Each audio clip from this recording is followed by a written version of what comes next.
Halo semuanya, perkenalkan nama saya Lexa Hafiza Putri Ramadan atau bisa dipanggil Lexa. Saya merupakan mahasiswi dari Sarjana Terapan Gizi dan Dietetika Politeknik Kesehatan Pontianak. Nah, pada kali ini saya ingin membuat video mengenai mata kuliah statistika dengan materi nilai variabilitas dan nilai pemusatan. Nah, teman-teman tahu nggak sih apa itu nilai variabilitas dan nilai pemusatan? Jika teman-teman tertarik untuk mengetahui apa sih nilai variabilitas dan nilai pemusatan itu, mari simak video saya kali ini. Saya akan menjelaskan mengenai materi tersebut. Nah, teman-teman, mari kita mulai ya.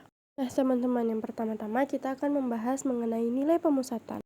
Nilai pemusatan adalah nilai tunggal yang digunakan untuk mewakili dan menggambarkan pusat dari sekumpulan data. Yang dapat dibilang nilai pemusatan adalah mean atau rata-rata, median, dan modus. Nah, teman-teman, pembahasan yang pertama kita akan membahas mengenai mean atau nilai rata-rata. Mean atau nilai rata-rata merupakan jumlah total dari semua nilai data yang dibagi dengan banyaknya data. Hitung dengan menjumlahkan seluruh nilai data lalu membagikannya dengan jumlah data yang ada. Nah, seperti contoh di sini yaitu ada data penjualan. Datanya yaitu 5, 8, 10, 12, 15, 8, dan 20. Untuk menghitung mean atau rata-rata, kita dapat menggunakan rumusnya, yaitu jumlah semua data dibagi dengan jumlah data.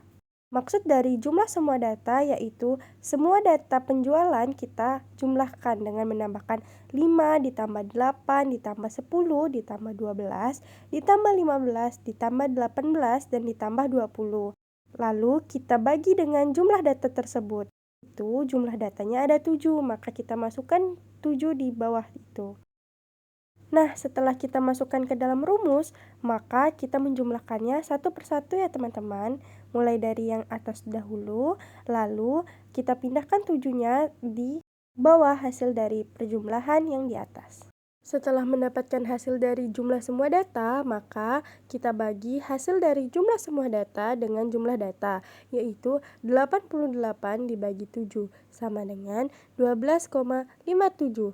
Jadi, mean atau rata-rata dari data penjualan yaitu 12,57. Nah, gimana teman-teman untuk menghitung mean? Sangat mudah bukan? Semoga teman-teman dapat memahaminya ya. Selanjutnya, kita akan membahas mengenai median. Median adalah nilai tengah dari kumpulan data yang telah diurutkan. Jika jumlah data ganjil, median adalah data yang tepat di tengah setelah diurutkan. Jika jumlah data genap, median adalah hasil dari perjumlahan dua data tengah yang dibagi dua. Nah, kita langsung saja masuk ke contohnya ya teman-teman. Di sini sudah ada nilai data yang sama dengan nilai data sebelumnya. Ya, ini lebih mudah lagi ya teman-teman, yaitu jumlah data ganjil yaitu 7. Sehingga median adalah nilai keempat yaitu 12, karena median adalah nilai tengah seperti yang telah saya jelaskan tadi. Jika jumlah data ganjil, median adalah data yang tepat di tengah setelah diurutkan. Sangat mudah kan teman-teman materi terkait nilai pemusatan. Nah, selanjutnya saya akan menjelaskan mengenai nilai modus. Modus adalah nilai yang paling sering muncul dalam sekumpulan data atau memiliki frekuensi tertinggi. Sifat dari nilai modus yaitu suatu kumpulan data bisa memiliki satu modus atau disebut unimodal, lebih dari satu modus disebut multimodal, atau bahkan tidak memiliki modus. Nah, untuk penjelasan mengenai modus mungkin agak sedikit panjang ya teman-teman, namun tidak perlu khawatir. Walaupun tampaknya lebih ribet dan lebih banyak data dibanding sebelum-sebelumnya, tapi modus juga tidak terlalu sulit kok teman-teman. Langsung saja ya kita bahas contoh soal dengan rumus ini. Nah, semisal kita diberi data mengenai jumlah buku yang dibaca oleh 15 siswa selama liburan, yaitu 3, 5, 7, 3, 6, 8, 3, 9, 5, 7, 5, 3, 10, 7, dan 6. Nah, yang pertama-tama yang kita harus lakukan setelah menganalisis data yang diberikan, kita memisahkan berapa banyak sih siswa yang membaca buku selama liburan tersebut. Contohnya, misalnya kita mulai dari angka 3. Angka 3 di data munculnya sebanyak 4 kali. Setelah kita mendata angka 3, selanjutnya kita bisa mendata angka 5. Berapa kali sih angka 5 ini muncul dalam data tersebut? Nah, setelah dihitung-hitung, ternyata angka 5 muncul sebanyak 3 kali. Begitu juga dengan data 7, 6, 8, 9, dan 10. Kita pisahkan dan kita hitung datanya. Berapa kali sih angka tersebut muncul dari data yang diberikan? Nah, setelah teman-teman mendata ulang data yang telah diberikan, teman-teman pisahkan berapa kali sih setiap angka muncul dari data tersebut. Teman-teman dapat memperhitungkan frekuensi pada nilainya. Dari data tersebut, nilai yang paling banyak muncul yaitu nilai 3. Sesuai dengan penjelasan yang telah saya jelaskan di awal materi tentang modus, yaitu modus adalah nilai yang paling sering muncul dalam sekumpulan data atau memiliki frekuensi tertinggi. Nah, pada data kita kali ini, nilai yang paling sering muncul itu kan nilai 3. Jadi, frekuensi tertinggi pada data ini juga adalah nilai 3. Jawabannya atau artinya jumlah buku yang paling sering dibaca oleh siswa-siswa tersebut adalah 3 buku. Tidak sesulit itu kan teman-teman, walaupun perjalanannya agak sedikit lebih panjang dari sebelum-sebelumnya. Semoga teman-teman bisa memahaminya ya. Nah, sekarang kita naik level ya teman-teman. Kita akan membahas ke nilai variabilitas. Nilai variabilitas yaitu varians dan standar deviasi. Ini kita akan naik level sedikit lebih sulit dan sedikit lebih panjang cara-caranya. Nah, nilai variabilitas atau dispersi atau sebaran adalah ukuran statistika yang menunjukkan sejauh mana titik-titik data dalam suatu kumpulan menyebar atau bervariasi dari nilai rata-ratanya dan dari satu sama lain. Varians adalah rata-rata dari kuadrat selisih antara setiap nilai data dan rata-rata kumpulan data. Sedangkan standar deviasi adalah akar kuadrat dari varians memberikan ukuran penyebaran dalam satuan yang sama dengan data asli. Kita langsung masuk ke contoh aja ya teman-teman biar lebih paham. Di sini saya menggunakan data yang sebelumnya, sama seperti data sebelum-sebelumnya, yaitu 5, 8, 10, 12, 15, 18, dan 20. Jika teman-teman masih ingat, sebelumnya kita sudah menghitung nilai mean atau rata-rata, yaitu kita dapat hasilnya 12,57. Jika teman-teman lupa, teman-teman bisa coba nih menghitung ulang lagi agar lebih bisa memahami dan mengingatnya. Nah, rata-rata yang kita dapat 12,57. Lalu sebelum kita mencoba untuk menghitungnya, perlu teman-teman ketahui rumus dari varians yaitu data dikurang mean. Data dan mean atau rata-rata kita masukkan di dalam kurung.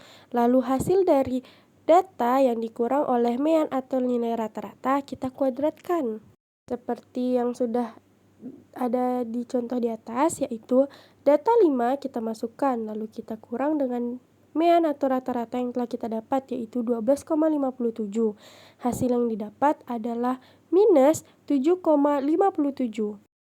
Hasil yang telah didapat kita kuadratkan, jadi minus 7,57 kita kuadratkan atau kita kalikan dengan minus 7,57 kita kali minus 7,57. Hasil yang didapat yaitu 57,33. Begitu juga dengan nilai data-data selanjutnya. 8 dikurang 12,57. Hasilnya kita kuadratkan. Gitu juga dengan 10, 12, 15, 18, dan 20. Teman-teman boleh ya coba menghitung dari nilai data yang lainnya.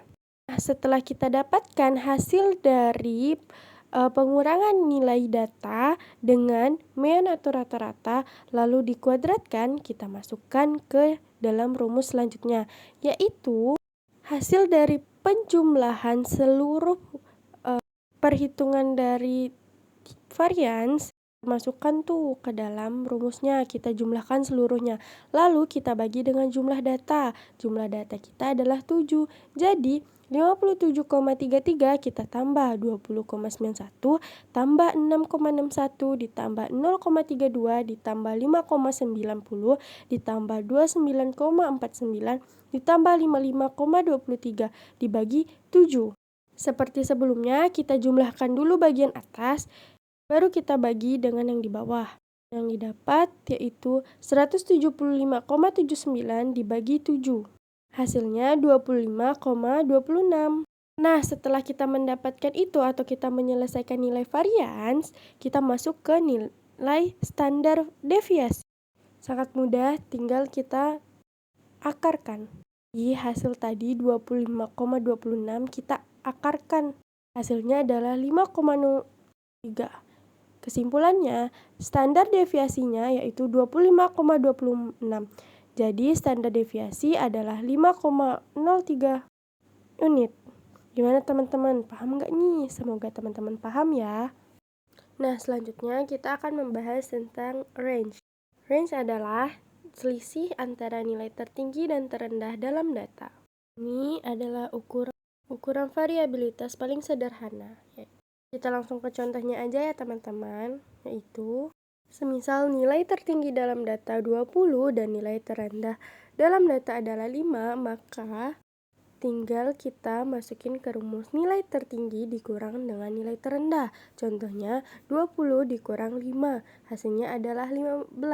Jadi range atau selisih antara nilai tertinggi dan terendah dalam data yaitu 15. Bagaimana teman-teman? Sangat mudah bukan bagian ini? Nah, selanjutnya ada kurtosis. Kurtosis merupakan data yang memiliki sebaran yang tidak terlalu tajam atau datar. Jika kita hitung kurtosis menggunakan perangkat statistik, kita mungkin akan mendapatkan nilai yang mendekati 0, yang menunjukkan distribusi yang agak mendekati normal atau tidak terlalu puncak atau datar. Kita harus melihat distribusi data karena sebagian besar data terkonsentrasi di bagian kanan dan nilai tertinggi jauh lebih besar.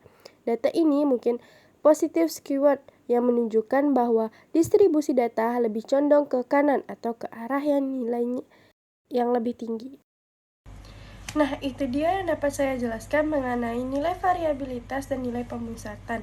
Semoga apa yang saya jelaskan di video kali ini dapat bermanfaat bagi siapapun yang mendengarkan penjelasan saya di video kali ini. Kurang dan lebihnya saya mohon maaf. Terima kasih semuanya.